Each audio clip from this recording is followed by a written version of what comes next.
नमस्कार, उत्तराखंड की खबरों में आपका स्वागत है। मैं हूं आपके साथ सुरभि राजपूत। बुलेटिन की शुरुआत करते हैं। उत्तराखंड प्रशासन अकादमी नैनीताल द्वारा अल्मोड़ा विकास भवन सभागार में बाल अधिकारियों पर संवेदीकरण प्रशिक्षण कार्यशाला का आयोजन किया गया। इस अवसर पर मुख्य विकास अधिकारी अंशुल सिंह ने कहा कि इस ट्रेनिंग का उद्देश्य बाल अधिकारों के प्रति विभाग, महिला और बाल विकास विभाग, पुलिस और चिकित्सा विभाग समेत अन्य विभागों के अधिकारियों को जागरूक करना है। उन्होंने कहा कि इस ट्रेनिंग के माध्यम से अधिकारी बच्चों के सर्वांगीण विकास में आने वाली चुनौतियों का सामना करने और बच्चों को उनके विधिक अधिकार दिलाए जाने के टिप्स प्राप्त करेंगे।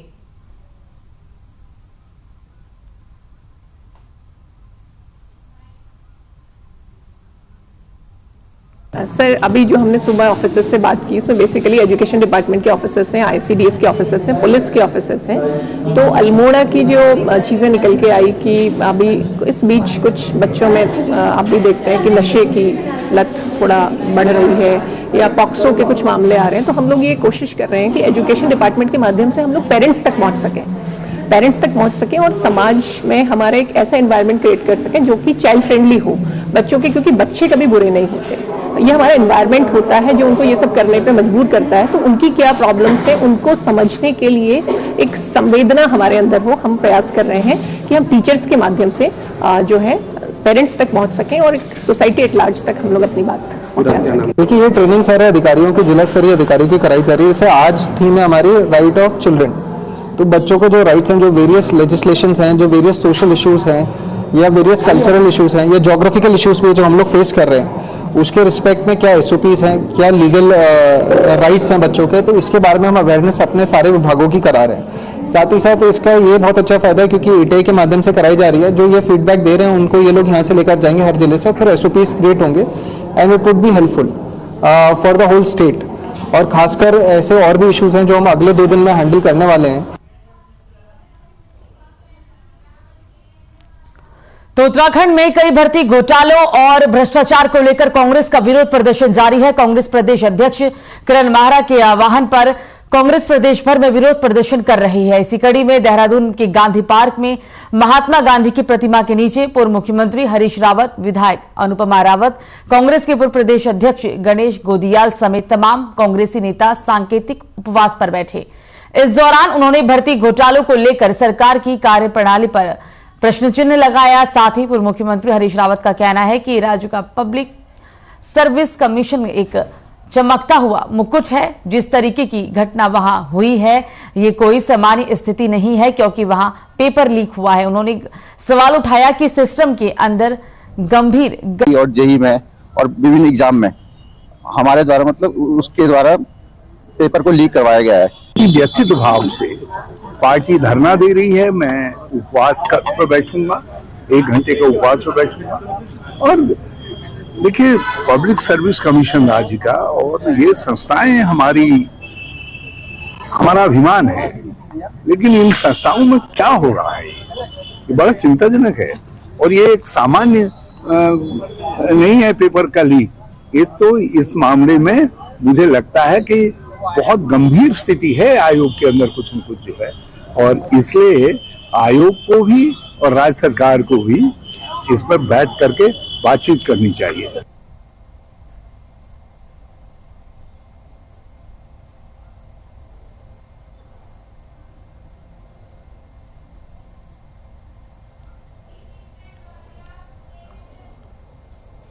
तो खबर पिथौरागढ़ से, जहां लोगों ने प्रस्तावित बांध के विरोध में प्रदर्शन किया। बता दें कि धारचूला के दारमा घाटी में प्रस्तावित डैम के विरोध में ग्रामीणों ने विरोध प्रदर्शन किया है। ग्रामीणों का कहना है कि विनाश के आधार पर विकास नहीं चाहिए।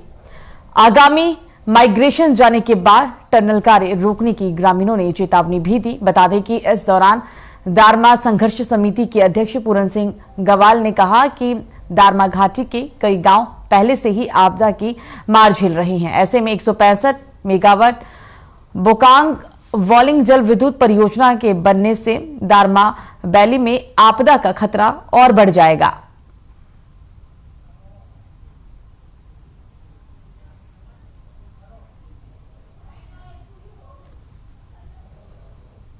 जल विद्युत परियोजना जो हमारे दारमा क्षेत्र धारचूला में प्रस्तावित है, उसका हम सभी धर्मा संघर्ष समिति के पूरा क्षेत्रवासी हम इसको पुरजोर विरोध करते हैं। आज उसी कार्यक्रम को आगे बढ़ाते हुए हम सभी ने आज धरना प्रदर्शन यहाँ पर किया सांकेतिक, और हम आप सभी से निवेदन करते हैं, भारत सरकार से निवेदन करते हैं, राज्य सरकार से निवेदन करते हैं कि इसके तत्काल रोका जाए।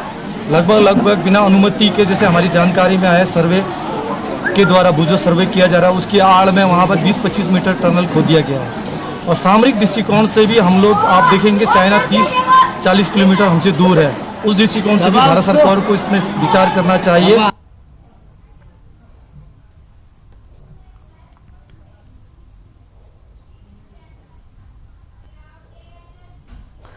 तो आपदा प्रबंधन सचिव रंजीत सिन्हा ने प्रेस वार्ता करते हुए जोशीमठ के मौजूदा हालातों के बारे में जानकारी दी। अब तक जोशीमठ के सभी 9 वार्डों के 849 भवनों में दरारें देखने को मिली हैं, जबकि 9 में से 4 वार्डों को रहने के लिए पूरी तरह से असुरक्षित बताया गया है, जिसमें 165 आवासों को रहने के लिए असुरक्षित पाया गया है। आगे बताया कि जेपी कॉलोनी के 15 भवनों को भी पूरी तरह से असुरक्षित बताया गया है। आपको बता दें कि डॉक्टर रंजीत सिन्हा ने बताया कि फैब्रिकेटेड भवनों का निर्माण कार्य भी जल्द पूरा हो जाएगा, जिन्हें जोशीमठ के टीसीपी तिराहे पर बनाया जाएगा। प्रशासन का आश्वासन है कि इन भवनों को 1 सप्ताह के अंदर तैयार कर दिया जाएगा। विस्थापन के लिए पीपलकोटी में जमीन भी चिन्हित की गई है, जिसमें लगभग 130 परिवारों के घरों का निर्माण कराया जाएगा। अब तक 207 परिवारों को 3 करोड़ 10 लाख रुपए की अग्रिम सहायता राशि वितरित की जा चुकी है।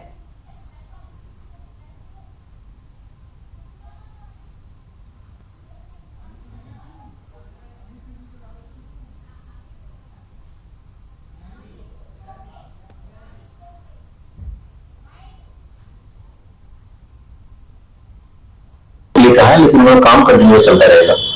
एनडीआरआई की टीम ने कहा है, उनके 10 लोग लगे हुए हैं एनडीआरआई के, 10 साइंटिस्ट, और 2 वीक का समय मांगा है प्रीलिमिनरी रिपोर्ट के लिए, और फाइनल रिपोर्ट वो 3 वीक्स में देंगे, 3 सप्ताह में। वाडिया के 7 इंजीनियर साइंटिस्ट लगे हुए हैं और उन्होंने प्रीलिमिनरी रिपोर्ट 2 सप्ताह में कहा है, और फाइनल रिपोर्ट 2 महीना लेने की बात कही है। जीएसआई के 7 साइंटिस्ट लगे हुए हैं, प्रीलिमिनरी 2 सप्ताह में और फाइनल 2 महीने में। आईआईटी रुड़की की टीम अभी पहुंची है, उनके द्वारा असेसमेंट किया जा रहा है कितना समय लगेगा, कितने जगह पर उनको टेस्टिंग करनी है, और उसके बाद वो अपनी टाइमलाइन देंगे।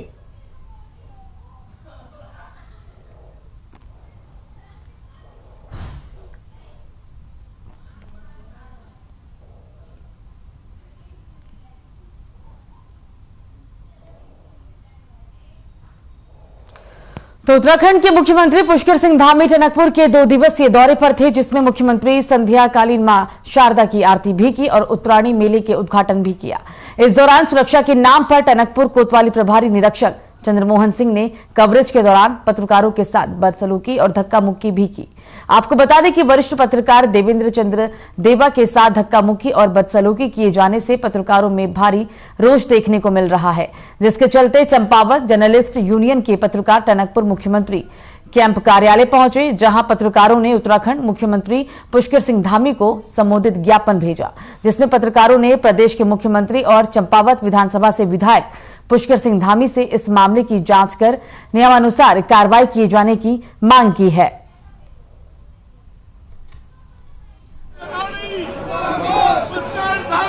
मैंने तो एक फोल्डर ही अलग बना दिया ना। अच्छा,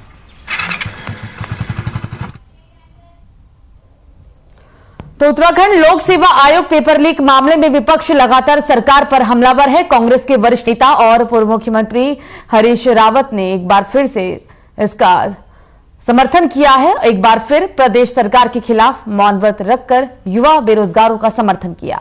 आपको बता दें कि पूर्व मुख्यमंत्री हरीश रावत ने कहा कि लोक सेवा आयोग पेपर लीक मामला कोई छोटी घटना नहीं हो सकती, क्योंकि पूर्व मुख्यमंत्री ने कहा कि सरकार को इस मामले में विपक्ष को एक साथ लेकर चर्चा करनी चाहिए, क्योंकि बात सिर्फ हाकम सिंह की नहीं है, बल्कि अब उत्तराखंड लोक सेवा आयोग की साख और विश्वसनीयता को बनाए रखना भी सरकार की नैतिक जिम्मेदारी बनती है।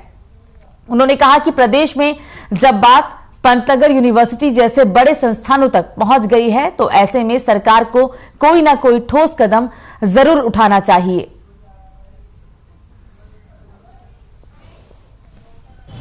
आज जिस तरह से अति व्यथित भाव से पार्टी धरना दे रही है, मैं उपवास पर बैठूंगा, 1 घंटे के उपवास पर बैठूंगा। और देखिए, पब्लिक सर्विस कमीशन राज्य का और ये संस्थाएं हमारा अभिमान है, लेकिन इन संस्थाओं में क्या हो रहा है ये बड़ा चिंताजनक है। और ये एक सामान्य नहीं है पेपर का लीक, ये तो इस मामले के अंदर कुछ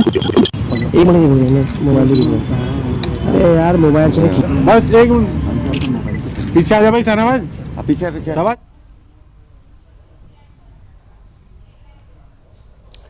तो उत्तराखंड के कदम जैविक राज्य बनने की तरफ अब आगे बढ़ रहे हैं। बाजार में जैविक उत्पादों की मांग को देखते हुए प्रदेश के किसानों का रुझान भी जैविक खेती के प्रति बढ़ रहा है। यही वजह है कि बीते 4 सालों में उत्तराखंड में जैविक खेती का रकबा बढ़ा है। केंद्र सरकार की तरफ से जैविक खेती को बढ़ावा देने के लिए जोर भी दिया जा रहा है। तो बता दें कि राज्य की धामी सरकार भी किसानों को जैविक खेती करने के लिए लगातार प्रोत्साहित कर रही है।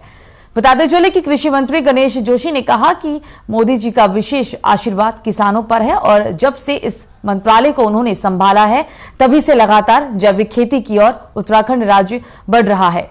जहां एक तरफ मोदी सरकार किसानों को किसान सम्मान निधि दे रही है, तो वहीं दूसरी तरफ हमारी सरकार ने भी किसानों को मुख्यमंत्री किसान सम्मान राशि 2000 किसानों को देगी।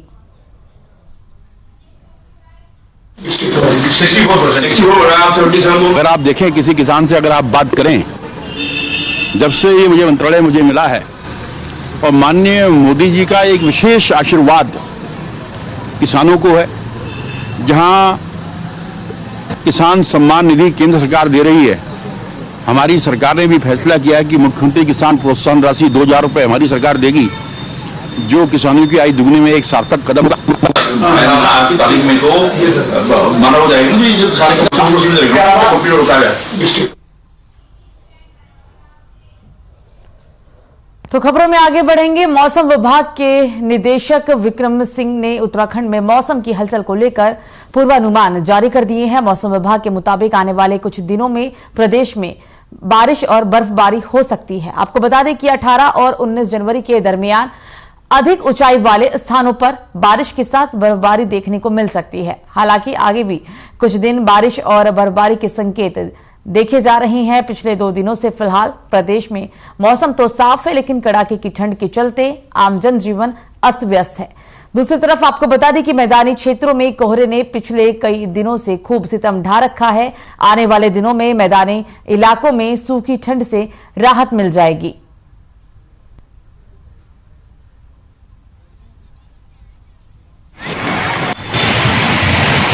कुल देखिए 16 तारीख आज हो गई है जैसे जनवरी की, तो पीछे 2-3 दिन आपने देखा 12-13 में थोड़ी एक्टिविटी रही है और 14 सुबह से भी दिन से साफ हो गया था मौसम। और साफ होने के बाद जो मैदानी क्षेत्र है थोड़े तापमान गिरते हैं, तो फिर वापस कोहरा जो है वो सुबह शाम देखने को मिल रहा है। खासकर दिन में हालांकि लिफ्ट हो जा रहा है, जैसे आप देहरादून में भी देख रहे हो। हालांकि जो सरफेस विजिबिलिटी ठीक ही है, लेकिन जो लिफ्टेड फॉग है थोड़ा जो है, तो अभी भी जैसे सनशाइन जो है सुबह के टाइम थोड़ा काफ़ी देर तक नहीं मिल रहा है। 12-1 बजे के बाद जो है सनशाइन मिल रहा है। तो ठीक है, तापमान की अगर बात करें पहाड़ों में हमारे नॉर्मल के आसपास है, चाहे वो न्यूनतम है चाहे अधिकतम है। हाँ। तो उत्तराखंड लोक सेवा आयोग द्वारा कराई गई पटवारी भर्ती पेपर लीक प्रकरण पर पूर्व नेता प्रतिपक्ष प्रीतम सिंह ने सवाल उठाया है। आपको बता दें कि प्रीतम सिंह ने कहा कि पटवारी भर्ती परीक्षा में पेपर लीक प्रकरण के बाद भर्ती घोटाले में संलिप्त उत्तराखंड लोक सेवा आयोग की भूमिका भी संदेह के घेरे में आ गई है। उन्होंने कहा कि ऐसी स्थिति में आयोग द्वारा प्रस्तावित पीसीएस मेंस और फॉरेस्ट गार्ड भर्ती परीक्षाओं को स्थगित करते हुए पूरे प्रकरण की निष्पक्ष उच्च स्तरीय जांच कराई जाए। उन्होंने कहा कि सरकार रोजगार देने में फेल साबित हो रही है और नौकरी देने के बजाय नौकरी बेचने का काम किया जा रहा है।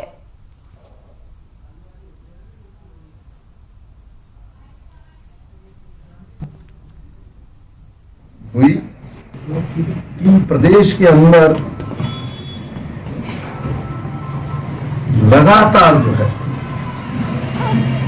जो परीक्षाएं हो रही है उसमें अनियमितता भी हो रही है भ्रष्टाचार भी व्यापक स्तर पर हो रहा है और सारी परीक्षाएं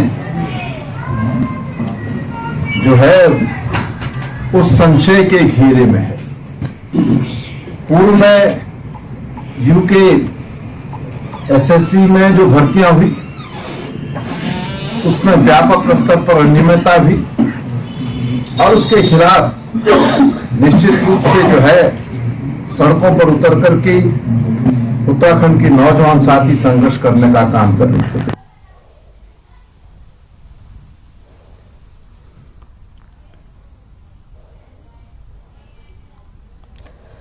तो वहीं उत्तराखंड में वायु प्रदूषण का स्तर लगातार बढ़ता जा रहा है और ऐसे में बढ़ते वायु प्रदूषण को लेकर चुनौतियां भी खड़ी हो रही हैं। आपको बता दें कि देहरादून और ऋषिकेश में इन दिनों वायु प्रदूषण का ग्राफ तेजी से बढ़ा है। बता दें कि लगातार बढ़ रहे वायु प्रदूषण के चलते एक चुनौती खड़ी हो गई है। शासन प्रशासन स्तर पर वायु प्रदूषण से निजात पाने के लिए समय समय पर जागरूक भी किया जा रहा है, लेकिन बढ़ती जनसंख्या और शहर में बढ़ते ट्रैफिक को लेकर चुनौतियां खड़ी होती जा रही हैं। क्षेत्र अधिकारी राजेंद्र चतुर्वेदी का मानना है कि उत्तराखंड के कई शहर प्रदूषण के इंडेक्स को पार कर चुके हैं। देहरादून और ऋषिकेश में यह आंकड़ा 150 के पार पहुंच चुका है।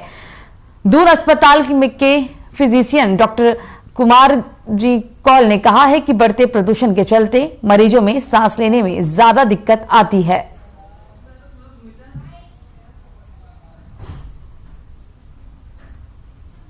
प्रदूषण की समस्या अगर हम पर्टिकुलर उत्तराखंड के हिसाब से चलें तो उत्तराखंड में अन्य स्टेटों की तुलना में वायु की गुणवत्ता अच्छी है। लेकिन हमारे क्या है, जैसे इस ऑफिस के अंदर 6 डिस्ट्रिक्ट आते हैं, उसमें से हमारे 2 शहर देहरादून और ऋषिकेश की वायु गुणवत्ता की स्थिति थोड़ी अच्छी नहीं है। इसलिए यहाँ पे एक प्रोजेक्ट चल रहा है, national clean air project, NCAP का प्रोजेक्ट चल रहा है, जिसमें इन दोनों शहरों की गुणवत्ता को और सुधारने का प्रयास सरकार कर रही है। पोल्यूशन तो ऑब्वियसली एक बहुत ही मेन कारण रहता है। रेस्पिरेटरी यानी छाती सांस लेने वाली जो बीमारी जिसे कहते हैं हम, एयर पोल्यूशन से सबसे ज़्यादा होता है। यूजुअली जो ओल्ड एज ग्रुप्स में आते हैं या जिनको ऑलरेडी हार्ट की या निमोनिया जैसी कोई शिकायत रहती है या जो अस्थमा के पेशेंट्स होते हैं, उनमें ज़्यादा सांस लेने में ज़्यादा दिक्कत आती है। बाकी अगर आमतौर पर देखा जाए तो एयर पोल्यूशन में सारे एज ग्रुप्स जितने भी हैं, चाहे बच्चा है, बूढ़ा है, जवान है, जो भी हैं या एल्डरली वाले भी आते हैं, सब में सांस लेने में दिक्कत आती है। कार्डियक पेशेंट्स में सबसे ज्यादा परेशानी होती है।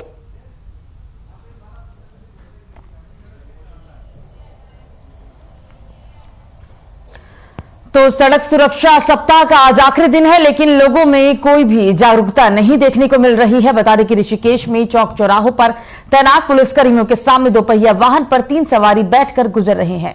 सवारी बैठाने वाली ई रिक्शा में भी सामान की ओवरलोड देखी जा सकती है। स्कूल जाने वाले नाबालिग छात्र भी बाइक पर ट्रिपल राइडिंग कर रहे हैं। ये तस्वीरें बयां कर रही है कि कैसे ट्रैफिक नियमों की जमकर धज्जियां उड़ाई जा रही हैं और इन्हीं कारणों से सड़क हादसे भी होते हैं। हालांकि डीजीपी अशोक कुमार ने सड़क सुरक्षा सप्ताह के कार्यक्रम में जल्द ही शहर के सीपीयू की तैनाती करने का भरोसा दिया है।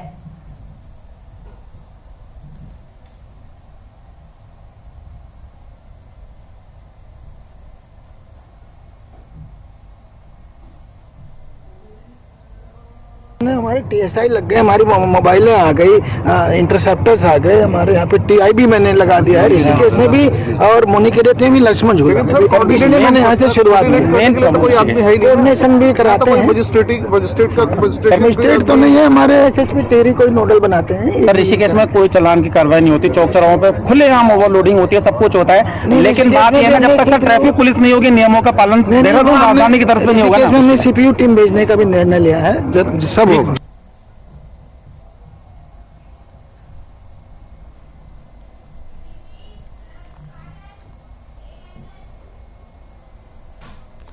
तो खबर रुड़की के भगवानपुर घाट से, जहां बहुचर्चित सड़क का कांग्रेस विधायक ममता राकेश ने सिकरोड़ा गांव में पहुंचकर फीता काटकर उद्घाटन किया और खानपुर विधायक में जमकर निशाना भी साधा है। आपको बता दें कि सिकरोड़ा गांव में प्रधानमंत्री ग्राम योजना के तहत एक सड़क बनने जा रही है, जिसको लेकर स्थानीय लोगों ने ममता राकेश जिंदाबाद के नारे लगाए और उनका आभार भी व्यक्त किया।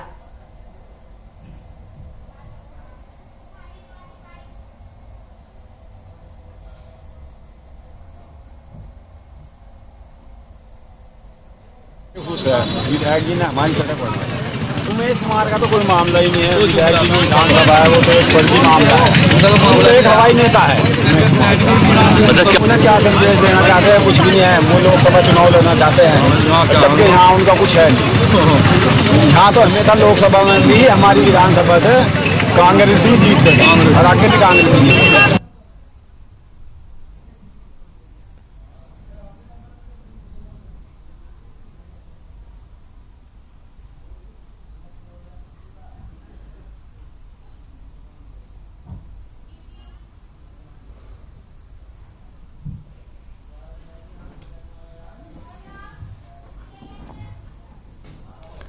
तो ज्योतिष पीठ के शंकराचार्य स्वामी अविमुक्तेश्वरानंद सरस्वती श्रीनगर गढ़वाल पहुंचे। इस दौरान उन्होंने बताया कि जोशीमठ को बचाने के लिए आध्यात्मिक तरीका भी अपनाया जा रहा है। आगामी 100 दिनों तक जोशीमठ में धार्मिक अनुष्ठान किए जाएंगे। उन्होंने कहा कि जोशीमठ आपदा में जिन प्रभावितों को शिफ्ट किया गया है, उन्हें उसी प्रभावित क्षेत्रों में ही शेल्टर होम में रखा गया है। ऐसे में अगर किसी दिन दुर्घटना हो जाती है तो उसकी चपेट में सभी आ जाएंगे। ऐसे में सरकार को प्रभावितों को सुरक्षित स्थानों पर स्थानांतरित करना चाहिए। जोशीमठ के अलावा अन्य क्षेत्रों में भी बड़ी परियोजनाओं के कारण दरारें पड़ रही हैं। शंकराचार्य ने कहा कि अनियोजित विकास के कारण इस तरह के हालात उत्तराखंड में पैदा हो गए हैं। विकास परियोजनाओं का आंकलन किया जाए तो इसके बाद उन्होंने कहा कि उन्हें पहाड़ों में भी शुरू किया जाए।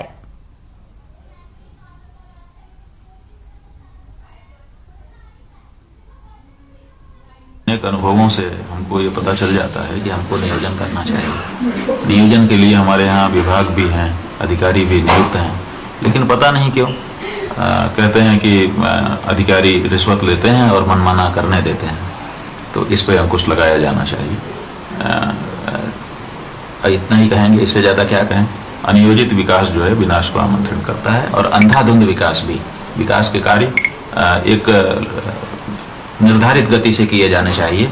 रातों रात प्रोजेक्ट को पूरा कर लेने का जो भार, जो दबाव अधिकारियों पर और कर्मचारियों पर और कार्यदायी संस्थाओं पर बनाया जाता है।